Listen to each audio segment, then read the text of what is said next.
Ryobi 18-volt batteries use advanced lithium-ion technology, but sometimes they appear defective when they're actually just experiencing common, fixable issues. These batteries contain sophisticated protection systems that sometimes prevent charging when the battery voltage drops too low, making them seem broken when they just need proper troubleshooting. The battery management system is a protective circuit that monitors voltage levels. When a battery is over-discharged and falls below a critical voltage threshold, the BMS prevents charging to protect the battery cells from damage.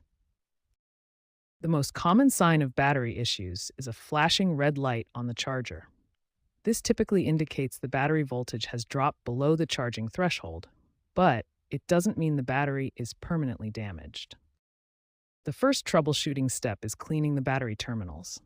Dirty or corroded terminals can prevent proper charging. Use a dry cloth or small wire brush to clean both the battery and charger contacts. Next, verify you're using the correct battery for your tool. High-power tools like circular saws require higher capacity batteries, while smaller tools can use standard batteries. Finally, check if the battery is in sleep mode. This is a power-saving feature that can make the battery appear dead. Simply place it on the charger for 90 seconds to potentially reactivate it. Remember, most apparently dead Ryobi batteries can be recovered with basic troubleshooting.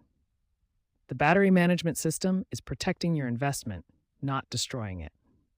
Start with these simple steps before considering replacement.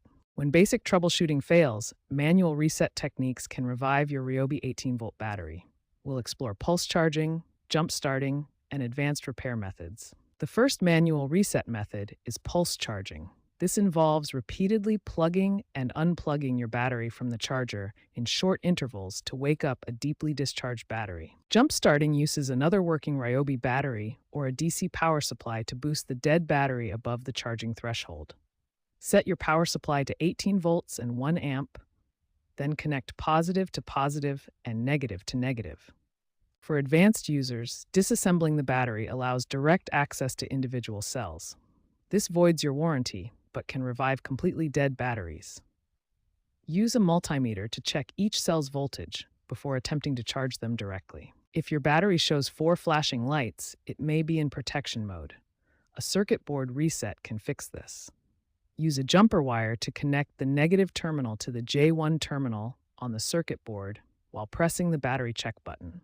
Remember, these advanced techniques carry risks and may void your warranty.